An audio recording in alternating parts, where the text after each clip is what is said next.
All right. It is a great honor to join you and to extend the warmest of greetings from the Wyandot Nation of Kansas. I was named upon my retirement as Principal Chief, Chief Emeritus, and this is a great pleasure to be able to learn and hopefully to put some of the beautiful things that were just presented into action.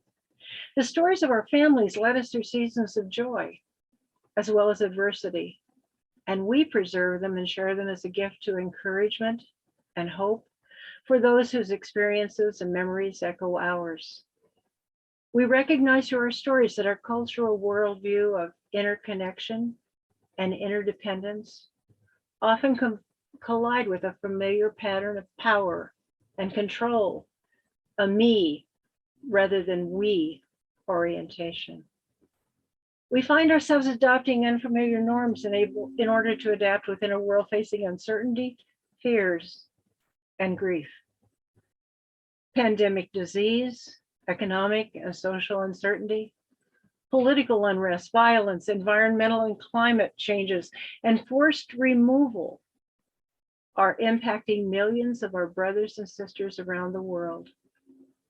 In the midst of chaos, we can be reminded that the simple act of identifying the marginalized, reaching out using the resources that we often take for granted, such as digital storytelling, we are widening the circle of inclusion through a single act of kindness, and that those acts and encouragement can be a powerful force for positive change.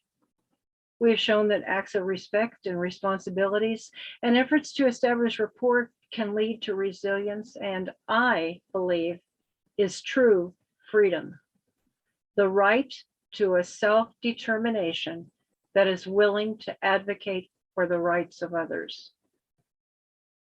Through the incredible possibilities presented by digital storytelling, we can now continue to work together to not only collect and preserve these stories, but to make them freely available and easily accessible. The story of our families and their journey of faith is our gift of hope and encouragement for those whose experiences echo ours. 387 years ago, Father John de Brebeuf was among the French Jesuit missionaries who came to New France to establish Sainte Marie among the Huron, the first Christian and Native community in our homeland of Ontario, Canada, on the north shore of Georgian Bay. As those young men traveled through the Wyandot villages, they attempted to model acceptance of God for all by learning our language and by showing respect to our people and their culture. Father Brebeuf, with the assistance of his interpreter, Joseph Chihotanama, said to be the first convert, recognized that the Wyandot loved music and wrote a hymn in our language to teach us about the Nativity. By 1649, disease and warfare over the fur trade escalated, and approximately 3/4 of our people died. Attacked by the enemy in March of 1649, our families left our home on Georgian Bay. Sainte Marie was burned, and Father Brebeuf was one of the 7 missionaries and followers such as Joseph Chihotanama who were martyred. But every Christmas Eve, they are remembered when the Huron carol is sung in Wyandot, French, and English at the graveside at the reconstructed Sainte Marie among the Huron. On Christmas Eve of 2019, our family spent our last Christmas all together, and at the candlelight service at our home church, listened to a beautiful modernized version of that very same hymn, sung in Wyandot, French, and English.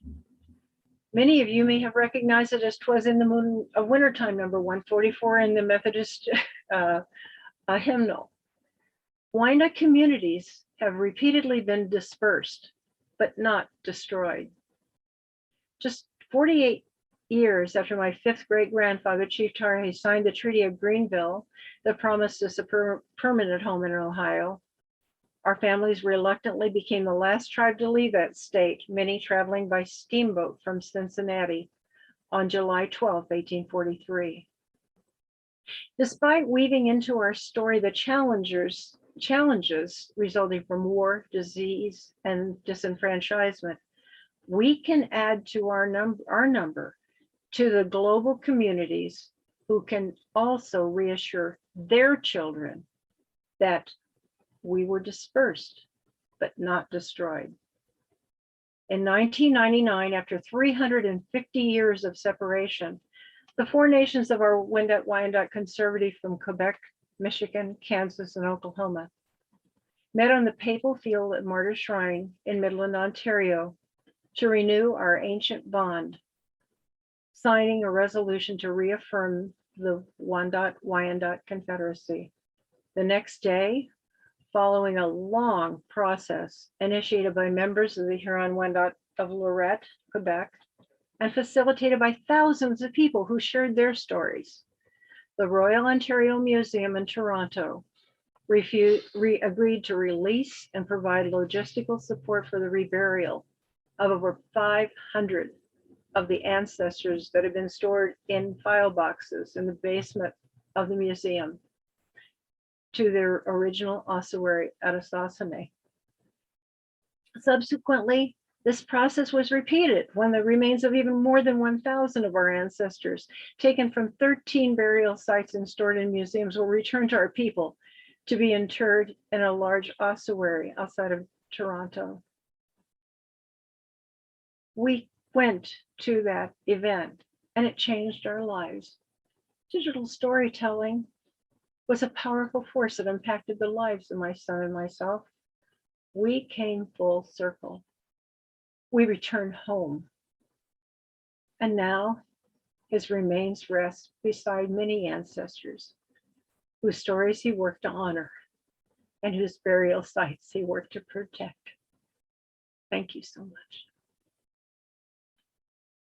This is the Women's Advisory Council, and it shows how important it is to, when dealing with Indigenous people, make sure that they're represented, make sure that their stories are told.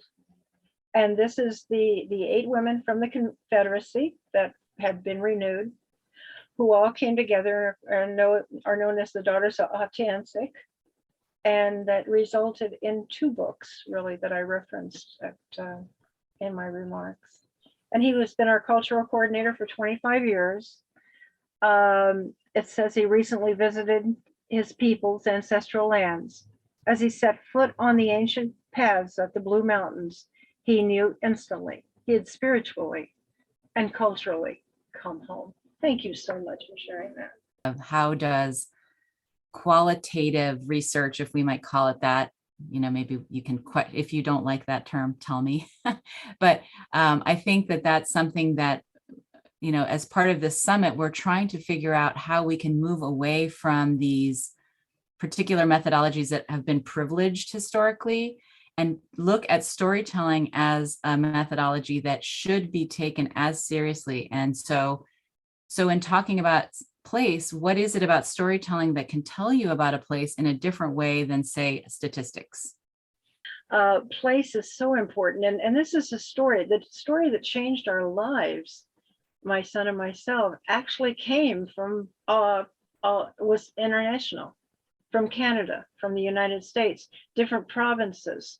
We had to trace back, and later going back to Michigan, going back to Oklahoma, learning our stories. And then so many of them, as you all know, traditionally have been, especially by Indigenous people, very closely guarded. You have to have rapport in order to be able to talk to people, and you don't do it by just kind of bursting in and saying, hey, what I'm going to do for you is. That's exactly what I think the best research is being done now.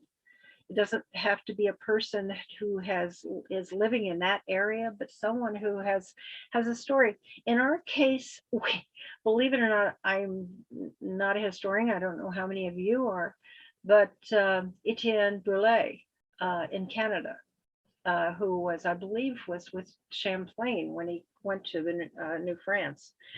He has a granddaughter who's one of my dearest friends, and actually now follow those same types of admonishments. Establish rapport first. The picture that accidentally, and I swear it was, got shown at the very first was the result of that. The 8 women from Kansas, Oklahoma, Michigan, Alaska, Quebec, Toronto, and Saskatchewan. They were able to come together and put together a book called Daughters of Autansik. And this is 7 stories of women, and strong women from the 17th century on to the 21st century. This could never have happened without digital storytelling.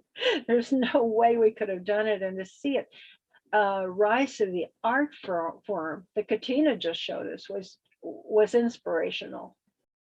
Our stories, my stories that I learned, were usually centered around our cemetery, threatened with extermination over and over and over again. And actually the whole reconnection with the Confederacy was as a result of that peace being brought. And to think, and Darren worked very hard on this and told our story everywhere he could, and had our first web page and learned how to type in, stuff. And I'm so glad to be here. I'd like to add one thing to educators, and that's the point. It's really kind of a roadblock, and you're shooting yourself in the foot if you present yourself to someone who you expect to do your homework for you. And I'm writing a book I want to talk to you about.